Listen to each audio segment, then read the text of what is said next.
அது எப்படி சொந்தமா ப்ரொடியூஸ் பண்ணும் அப்படின்ற ஒரு தைரியம் வந்துச்சு? அந்த விஷயங்கள் எப்படி ஃபினான்ஷியலி எப்படி பேலன்ஸ் பண்ணீங்க? யாரும் ப்ரொடியூஸ் பண்ணல.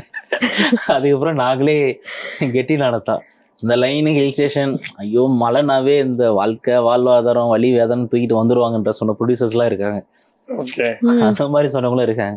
ஸோ அங்கிருந்து ரெக்கவர் ஆகி சரி நம்ம இவ்வளோ இதாக இருக்குது நம்மளே பண்ணிடலாம்னு சொல்லிட்டு கேமராமேன் ஜெகன் ஜெயசூர்யா அவருடைய செல்ஃப் இன்ட்ரெஸ்ட் அண்ட் அவரு கொடுத்த அந்த தைரியம் தான்.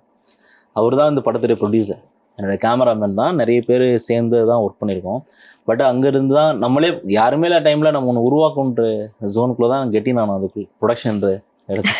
ஓகே. பட் ஆனால் அது வந்து ஒரு ரிஸ்க்காக தோணலையா? ஓகே நம்ம படம் டேரக்ட் பண்ணுறது ஓகே, அதே ஒரு பெரிய ஜாப், பெரிய பொறுப்பான ஒரு வேலை.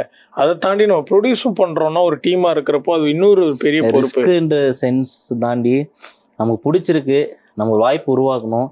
அந்த வாய்ப்பு நம்ம சும்மா நாளைக்குன்னு யாரும் சொல்லிடக்கூடாது. நம்ம என்ன தானே ஒன்று பண்ணிட்டோம், ஆர்வத்தில் பண்ணிட்டானோ இப்படி பண்ணிட்டாங்க அப்படி பண்ணிட்டாங்கன்னு சொல்லக்கூடாதுல்ல. ஸோ அதுக்கு அந்த கதைக்கு என்ன தேவை? ஃபினான்ஷியலாக எல்லாமே புதுசு தான். பட் ஆனால் ஃபிலிம் மேக்கிங்காக எங்கேயுமே குறை இருக்கக்கூடாது. ப்ரெசன்டேஷனாகவும் நீட்டாக இருக்கணும். நம்ம என்ன அந்த ஹோல் இமேஜ், படத்துடைய ஹோல் இமேஜ் என்ன ப்ரெசென்ட் பண்ண நினைக்கிறதோ அது கரெக்டாக டெலிவரி ஆகும். ஸோ அதுக்கான மூடு கிரியேட் ஆகணும். அந்த எக்ஸ்பென்ஸ் பண்ணி தான் பண்ணி ஆகணும். புதுசு பெருசு இல்லை, அந்த படத்துக்கு என்ன தேவை அது நம்பிக்கையோட பண்ணி முடிச்சிருக்கும்.